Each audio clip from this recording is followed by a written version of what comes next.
Olá, pessoal, tudo bem com vocês? Turminha do curso de redação, professor Marcel, professora Marisa, tá? É muito bom ter vocês aqui conosco, numa preparação para escrever um bom texto no vestibular, tá? E enquanto vocês estiverem no ensino médio, até para as provas do ensino médio, tá? As aprovações que a gente tem tido este ano, apesar da pandemia, elas são, assim, muito promissoras, porque nós tivemos 7 alunos do curso de redação entrando em medicina, tanto pública como nas melhores particulares. Então, nós tivemos o Camp, a Medicina de Santos, nós tivemos Unifesp, nós tivemos o UFPR, nós tivemos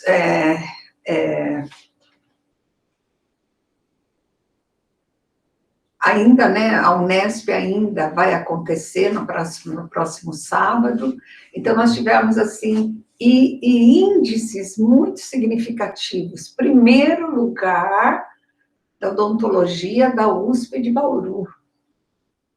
Tivemos, assim, terceiro lugar na Poli, em São Paulo. Tivemos nono lugar na medicina na Federal do Paraná. Então, assim, Unicamp, tivemos alunos aprovados, e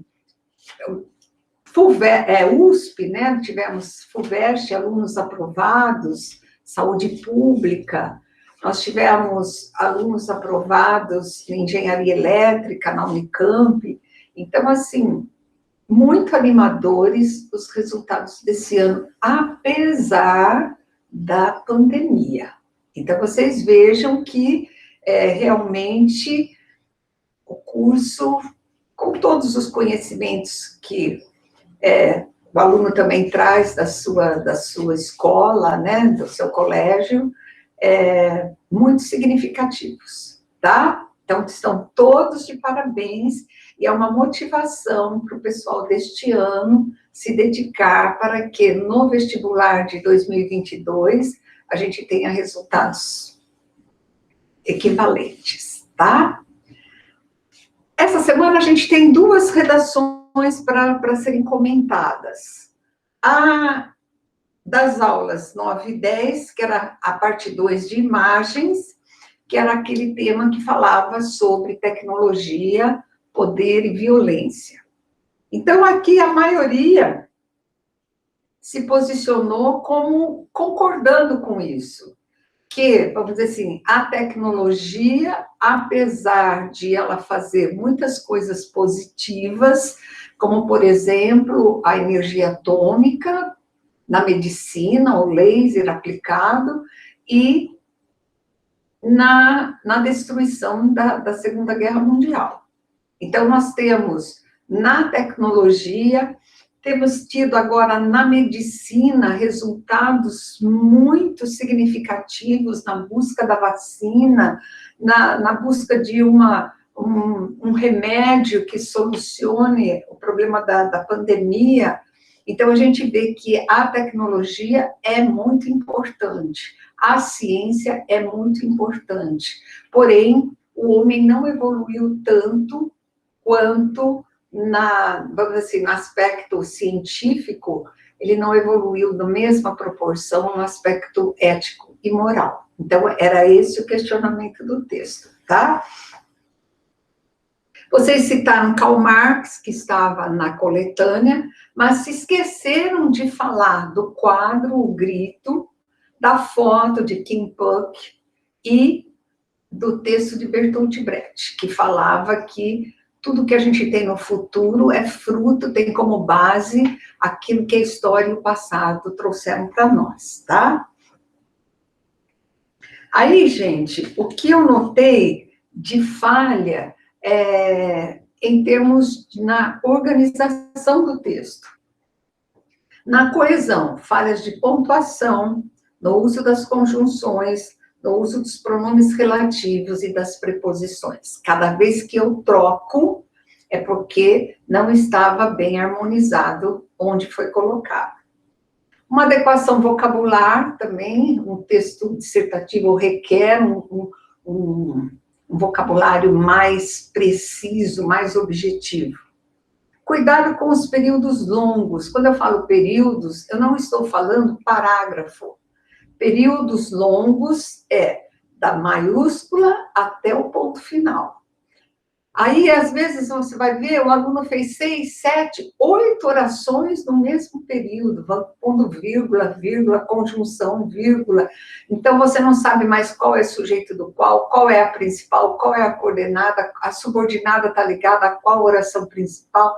Qualquer dia vocês tentem fazer uma análise sintática de um período longo como esse, para vocês perceberem quanto que fica difícil a gente classificar as orações e perceber qual é a função de cada uma dentro daquele período.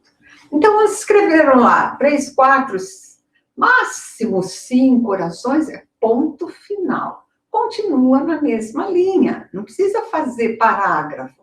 Pode perfeitamente continuar no mesmo período, na mesma organização de parágrafo, mas num novo período, tá? Atenção! Concordância verbal. O verbo concorda em número e pessoa com o núcleo do sujeito. Então, quando eu faço uma abordagem de concordância, então eu tenho que ver assim, qual é o núcleo desse sujeito? O núcleo desse sujeito é tal palavra, singular, verbo no singular, plural, verbo no plural. A locução adverbial, ou o adjunto adverbial, formado por locução, que estiver deslocado, ao invés de estar no fim da frase, ele está no começo, ou ele está no meio da oração, vírgula, separação por vírgula. Que mais? Aqui. A locução prepositiva através de, ela é entendida como você passa através da porta aberta. Quando você atravessa uma superfície qualquer, a luz atravessa o vidro, através do vidro. Ela passa através do vidro. Então, quando você fala assim, através da ciência, através da tecnologia, prefiro uma locução por meio da tecnologia, por meio da ciência, se chegaram a esses resultados. Então, nós vamos ter aí a escolha mais adequada da locução prepositiva, tá?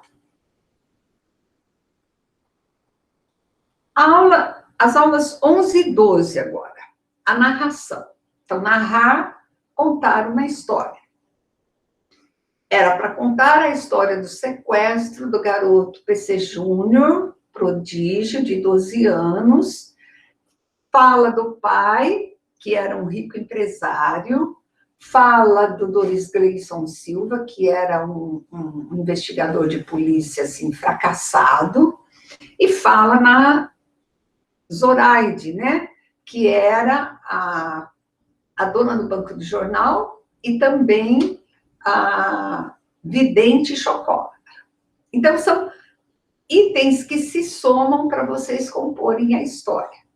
Então, alguns optaram por usar a figura da Zoraide enquanto vidente, prevendo ou antevendo o desfecho da história, ou reconhecendo os criminosos, ou sabendo onde que era o esconderijo. Então, vocês usaram muito bem, porque era um dado que facilitava a construção da história, pensar que a Zoraide previu alguns acontecimentos, tá? Quando fala que ele é um rico empresário, eu não posso transformá-lo numa pessoa humilde. Então, eu não posso mudar a trajetória da proposta assim. Eles eram de uma família humilde. Não, ele era filho de um rico empresário. Se o filho se chamava PC Júnior, o pai ia se chamar PC. Também não posso criar um novo nome para o pai. Severino, por exemplo. Tá certo? Que mais?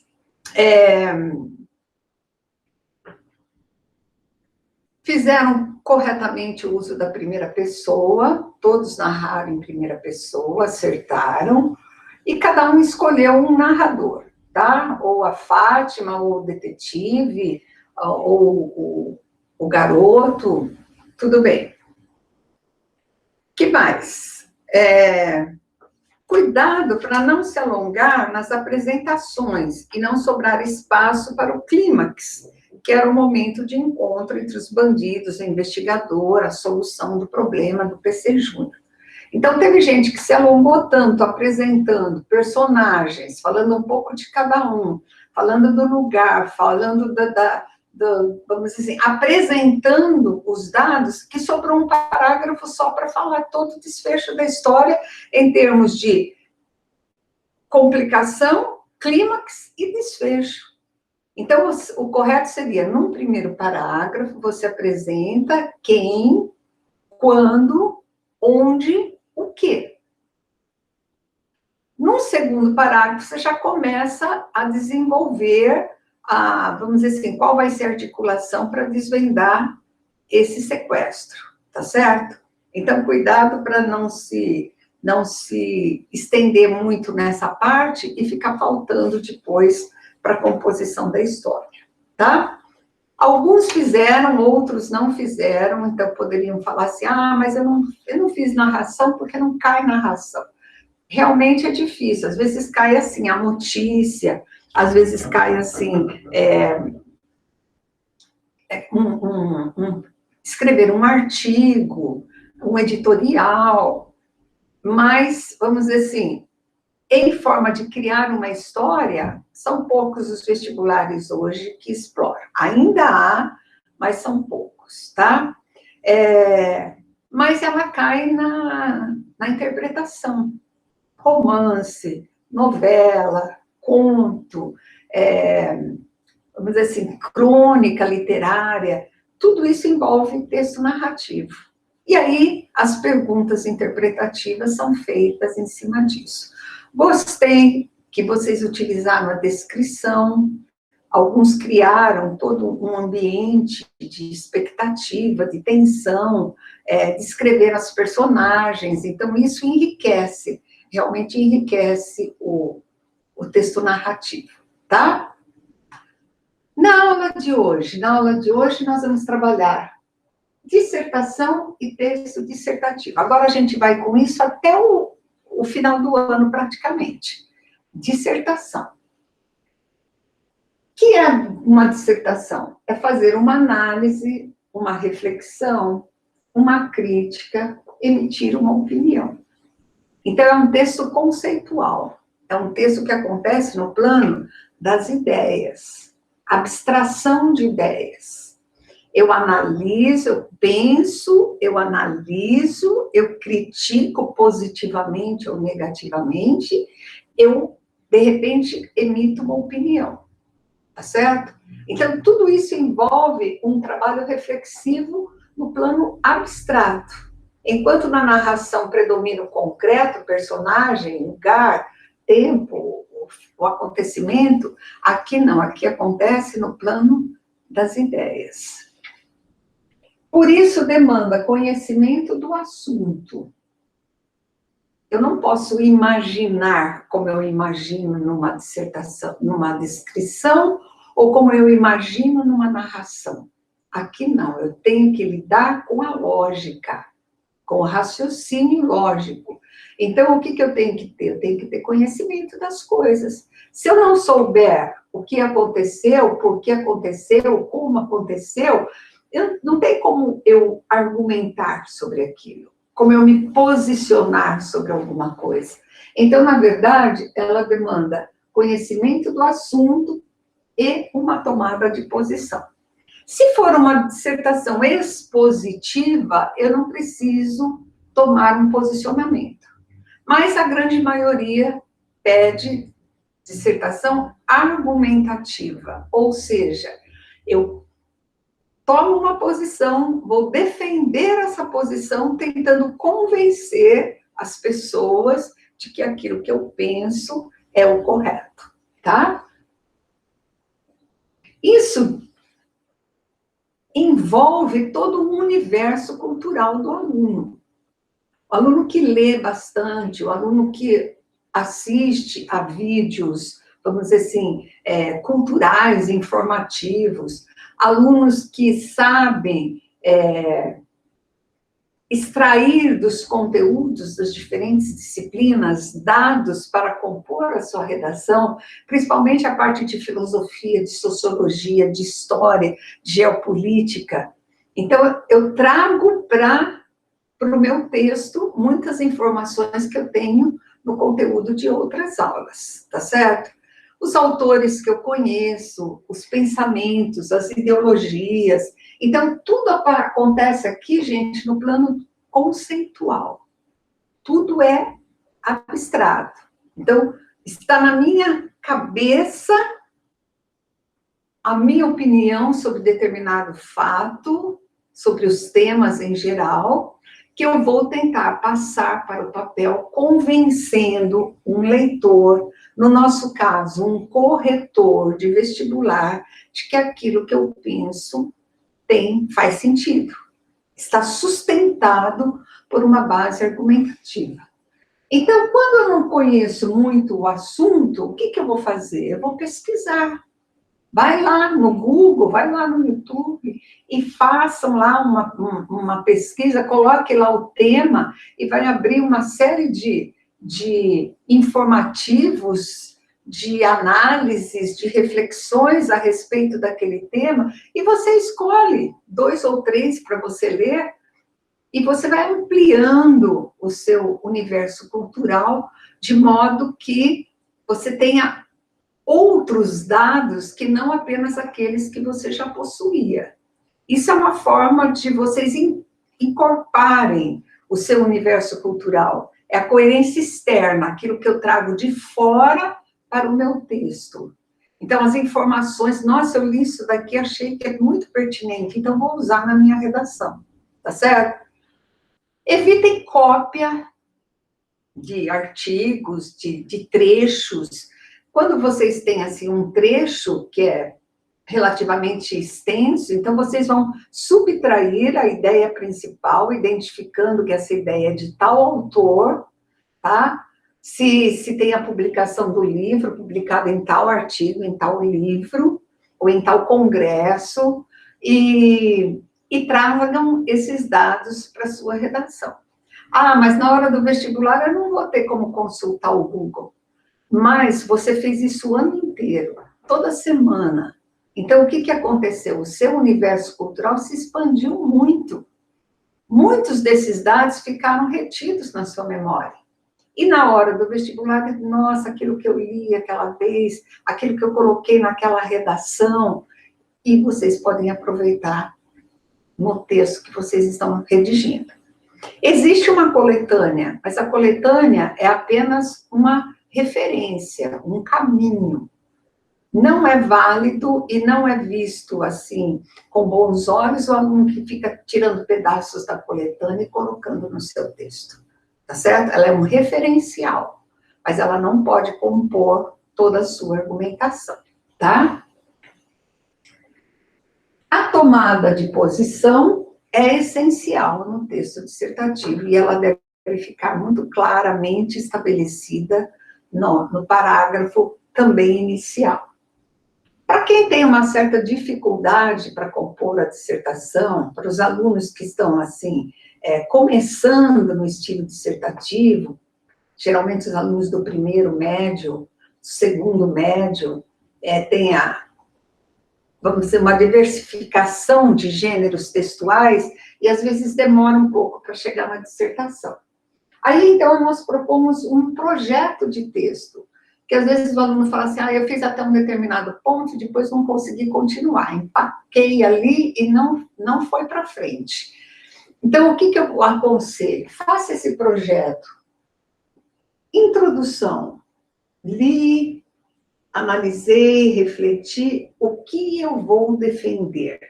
Então, na introdução, eu vou necessariamente colocar a minha tese, claramente exposta. até repetindo palavras do tema.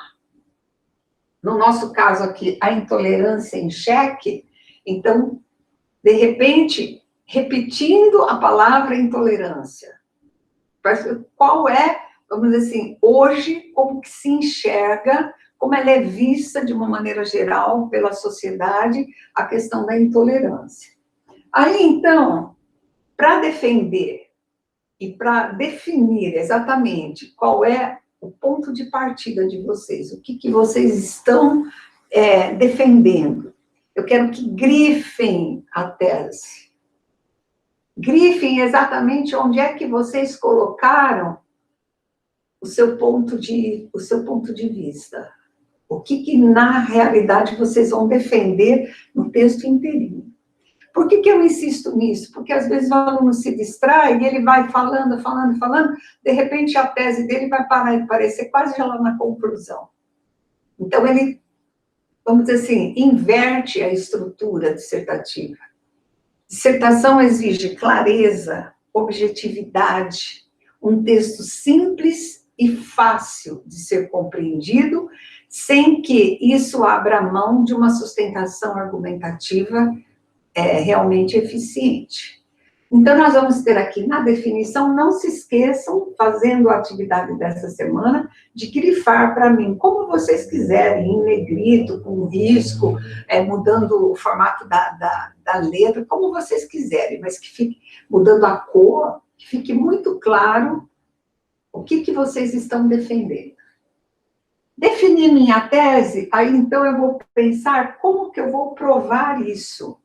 Eu vou tentar levantar 2 ou 3 argumentos que deem sustentação a esse meu ponto de vista.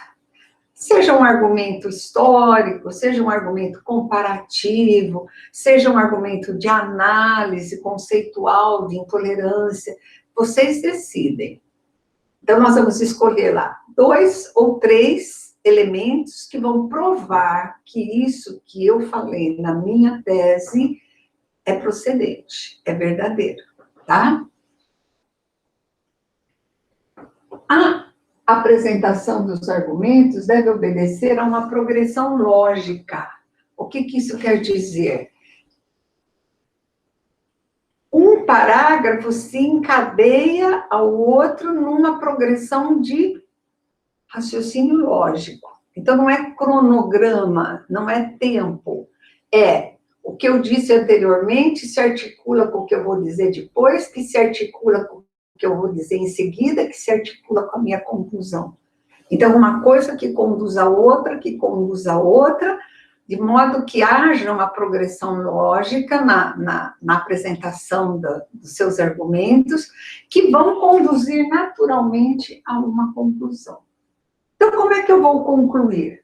Reafirmando a tese e apresentando uma avaliação final do assunto discutido durante o texto. Então, eu não posso apresentar uma tese e depois concluir no sentido contrário. Então, na verdade, a conclusão ela tem que ir ao encontro daquilo que você falou na tese. Você vai desenvolvendo na argumentação e a gente mais ou menos já, vamos dizer assim, prevê qual vai ser a sua conclusão. O Enem, por exemplo, pede uma proposta de solução na conclusão, mas apenas o Enem. Necessariamente, vocês não precisam apresentar o que fazer. Você analisa, você apresenta os dados, os fatos, você comprova, mas você não tem que apresentar solução do problema, tá certo? Então, a proposta que nós vamos desenvolver essa semana é uma redação da Unifesp, cujo tema é a intolerância em xeque. A intolerância sendo questionada. Vamos ver como é que vocês vão analisar isso daí, tá? Num texto dissertativo. Como nós estamos estudando a teoria dissertativa, a partir dos exercícios desta semana, aulas 13 e 14, eu começo a atribuir nota na redação de vocês, tá certo? Que mais que vai compor a nossa aula? Questões objetivas. Nós vamos começar a trabalhar o vestibular da Unifesp. Agora, nós vamos fazendo aulas voltadas para determinados vestibulares. Então, nós vamos ter aqui a Universidade Federal de São Paulo, que, vamos dizer assim, agora está assim, em alta, com grande prestígio, por causa da vacina que foi trabalhada pelo pessoal de pesquisa da Unifesp. Então, a Fiocruz, com a Unifesp, com a Oxford da Inglaterra, criaram a AstraZeneca, e nós temos aí um processo de vacinação criado pelos, vamos dizer assim, pesquisadores da Unifesp. Então, é uma faculdade de muito prestígio, como faculdade de medicina, e alguns cursos específicos.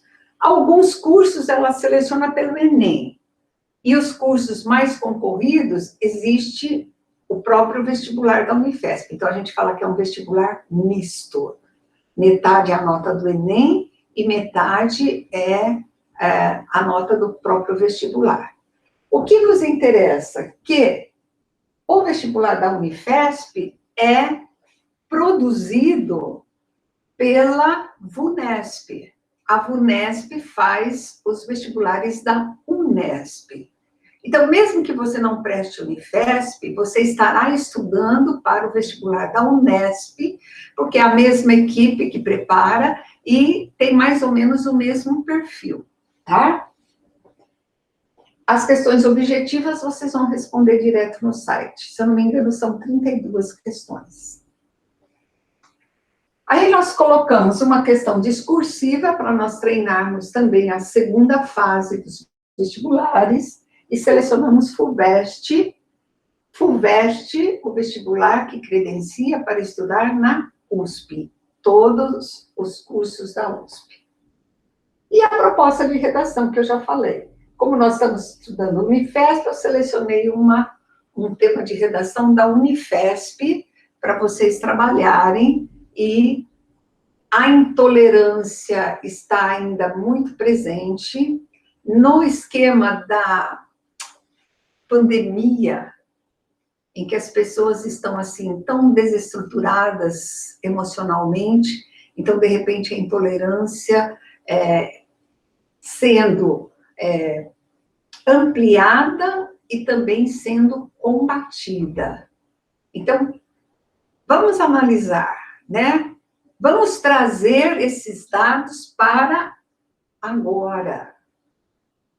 Foi lá os dados de 10 anos atrás, 9 anos, 8 anos atrás, mas, vamos dizer assim, lá a intolerância tinha um perfil. E hoje, de repente, em meio a uma pandemia, ela adquire um novo formato, talvez mais grave na sua manifestação, o Brasil vivendo esse extremismo político de direita e esquerda, e com relação ao diferente. Então, não é só na base política, na base sociológica, na base filosófica, vamos dizer assim, a questão da intolerância nos dias atuais. Então, nós vamos tentar trazer exemplos que estejam coordenados com o momento que nós estamos vivendo. Tá certo, pessoal? Então, eu trouxe esse tema de volta, porque eu acho que ele é muito presente, ele está aí configurado nos dias que nós estamos vivendo. Tá bem? Então, esse é o trabalho da semana de vocês. Folgaram a semana passada, essa semana vamos trabalhar, vamos começar a produzir um texto dissertativo e a receita é seguir as orientações teóricas e praticar, que nem praticar um esporte. Quanto mais você treina, mais você se aperfeiçoa. Redação é a mesma coisa. Quanto mais você escreve, mais você vai melhorando. Não é assim, tipo, de repente, mas passo a passo, semana a semana, a gente vai notando o progresso do aluno e a evolução, guardem o primeiro texto do ano, tá? Façam lá uma página lá no seu computador, na sua internet, coloquem lá numa pasta o curso de redação com os resultados para vocês compararem depois. Como é que vocês começaram o ano e como é que vocês vão terminar, tá bem? Então, uma boa semana para vocês, um bom trabalho aí com relação à nossa aula e fiquem bem, tá? Fiquem bem, cuidem-se, sigam todos os protocolos, principalmente evitem aglomerações, porque, vamos dizer assim, o vírus está agora se manifestando na população mais jovem, tá? Então, fiquem aí com cuidado. E até a próxima semana, tá? Saúde para todos, para os seus familiares, que todos possam estar bem, de volta semana que vem, para nós prosseguirmos o nosso curso, tá? Um beijo para vocês, pessoal. Tchau, tchau, tchau.